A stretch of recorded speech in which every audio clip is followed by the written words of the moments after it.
So I wanted to check in, take a moment and check in on our oil lamp today.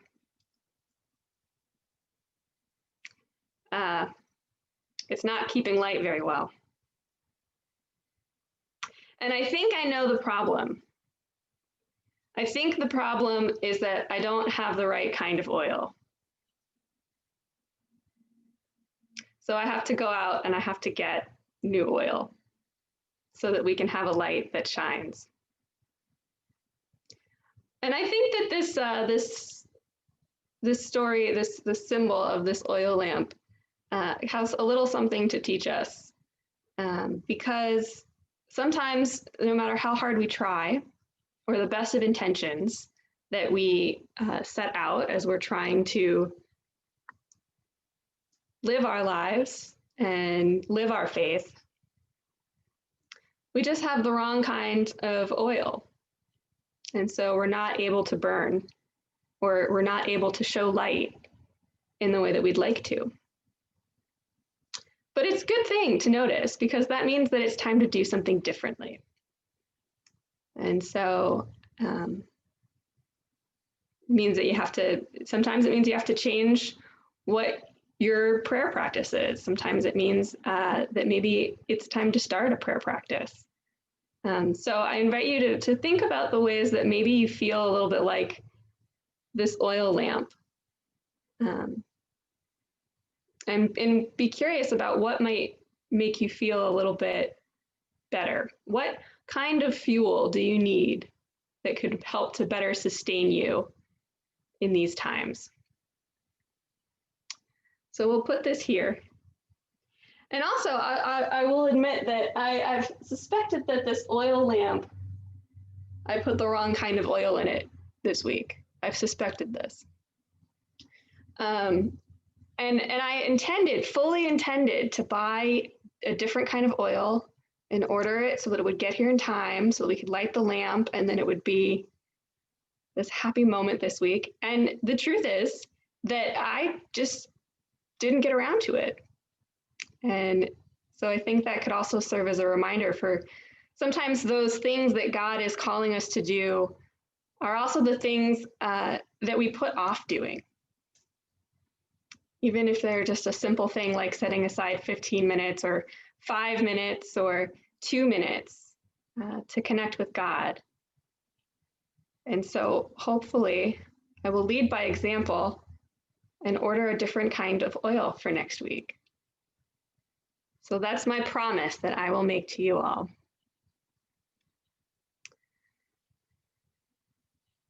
Sometimes you just need to fill up your oil with a different kind, or your lamp with a different kind of oil.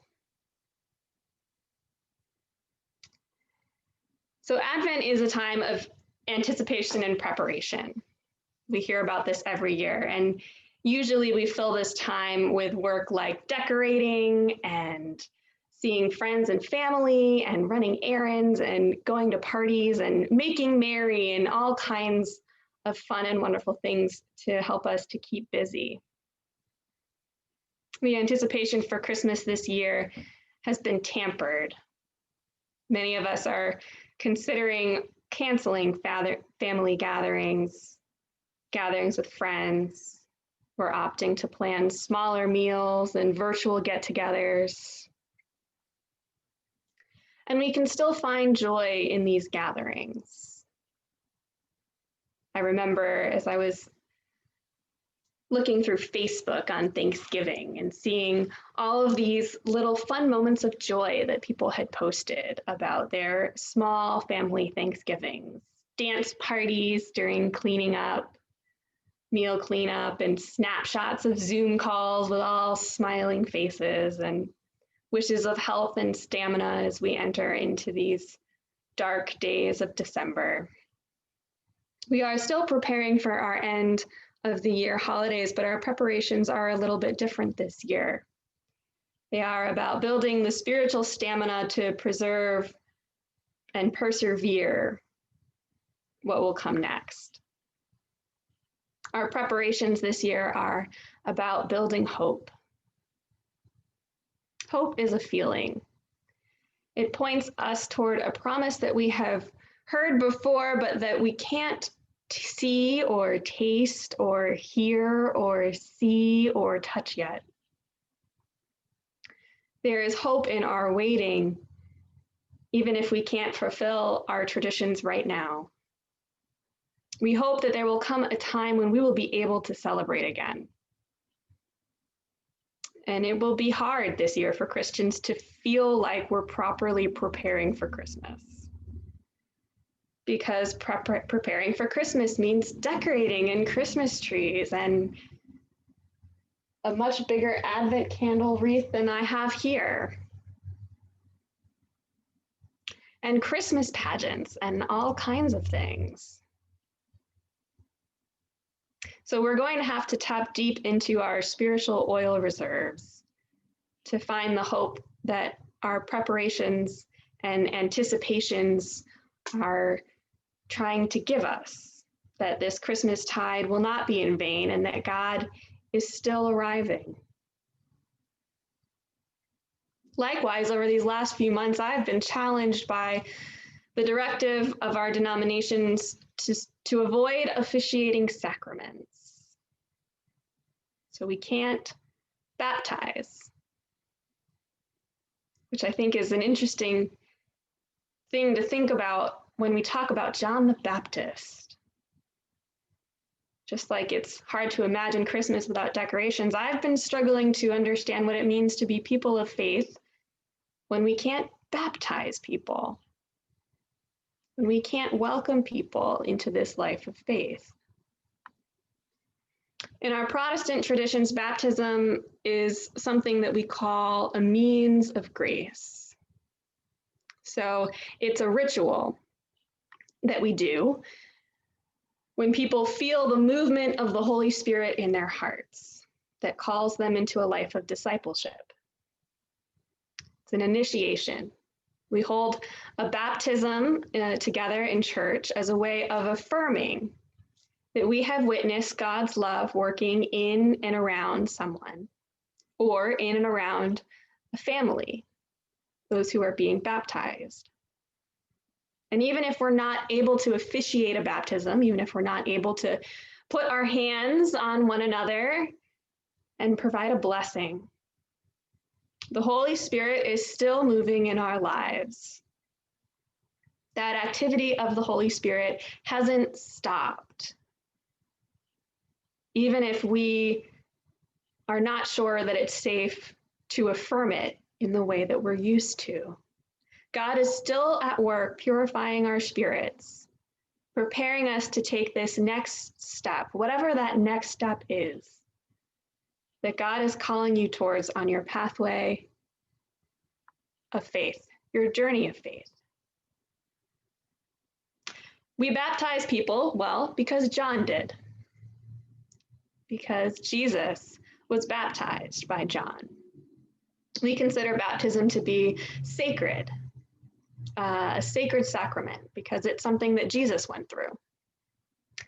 Jesus doesn't really baptize people with water, though. That's John's job. Jesus baptizes people with the Holy Spirit when he lays hands on them and heals their bodies and their minds and their spirits from the things that plague them.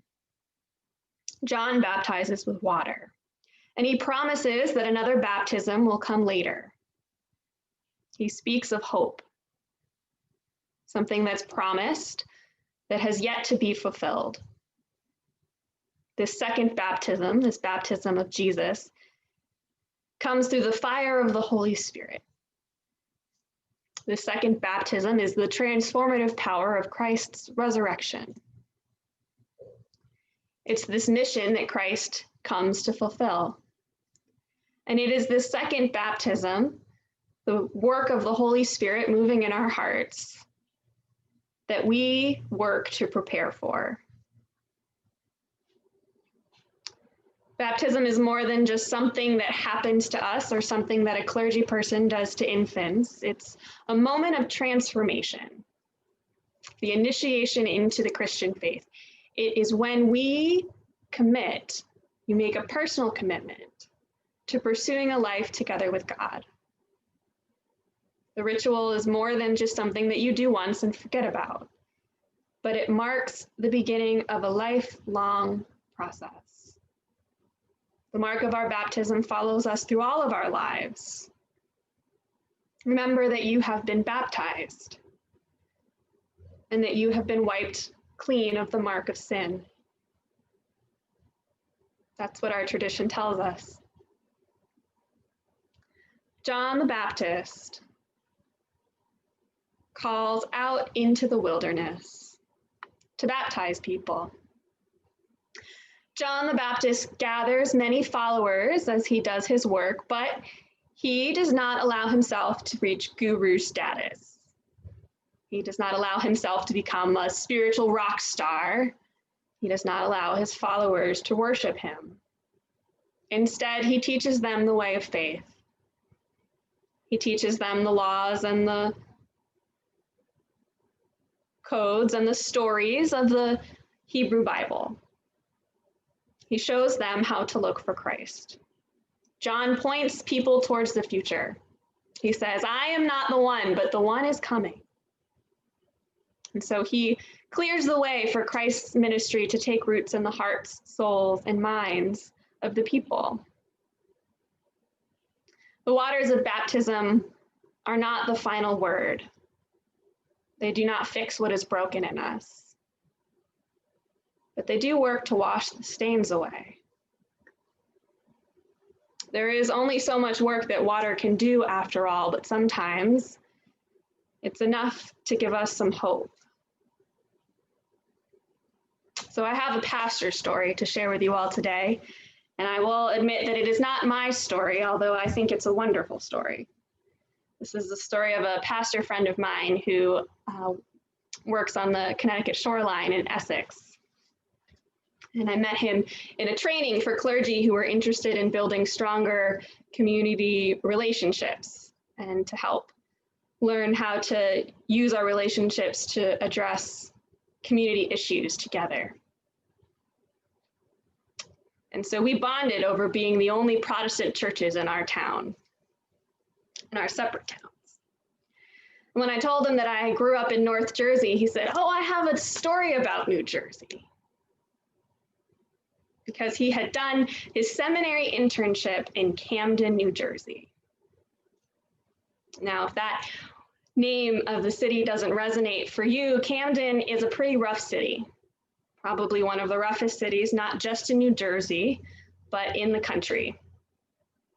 It's the kind of place that folks avoid driving through. So I asked him what inspired him to take his internship in Camden, and he said, well, it was the one option I was looking at that scared me the most. And so I knew that it would teach me the most. So my brave friend served in a church in Camden under the mentorship of a very wise lead pastor. And now and again, violence would break out on the streets in front of the church where my friend served. There's no telling what all this church building witnessed when the congregation was not in service. One Sunday, the congregation held a baptism. And after the service, the congregation went outside and noticed that there was blood on the street in front of their church, and crowds of people were beginning to swarm around. And they learned that while they had been in church, there had been an altercation between a person and a police officer that sent the person to the hospital after leaving the mark of his suffering on the streets in front of the church. And so this wise woman who served as the lead pastor of this church took a moment, standing on the church steps, to observe what was going on. She watched the people wandering in the road. She watched as her congregation members tried to figure out what could have gone so wrong in only an hour. And then she went back into the sanctuary and carried the baptismal font and a scrubbing brush to the street. She spilled the water from the font on the stain in the street.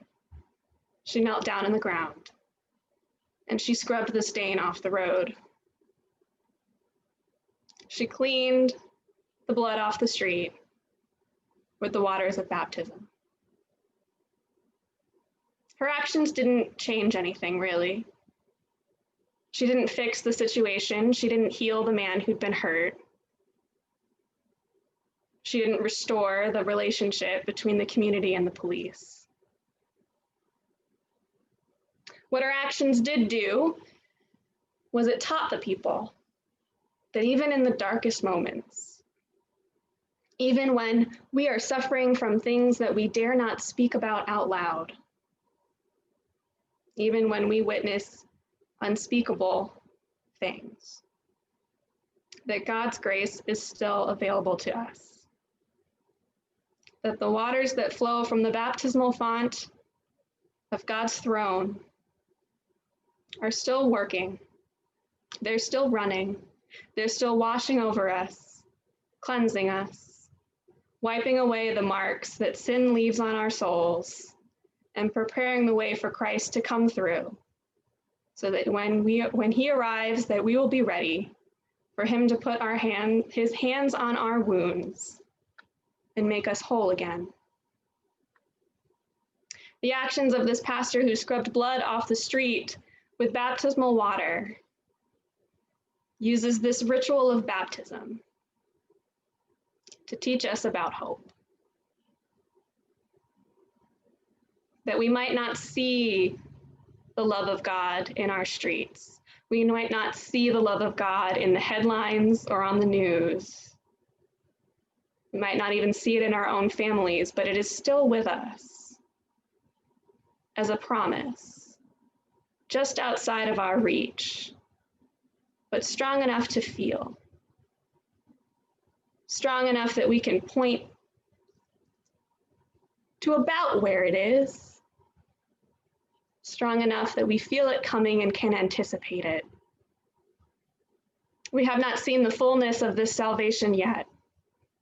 We are still hurting people who live in a broken world, but God is working on us. And so we might not be able to hold baptisms in churches these days, but the baptismal waters are still rushing.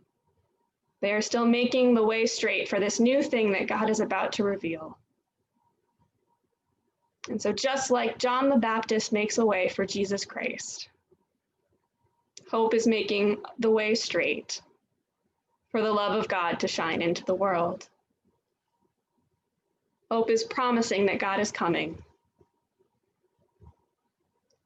And so when we have prepared our spirits, we will feel that hope too, coming through to the world just before we see it.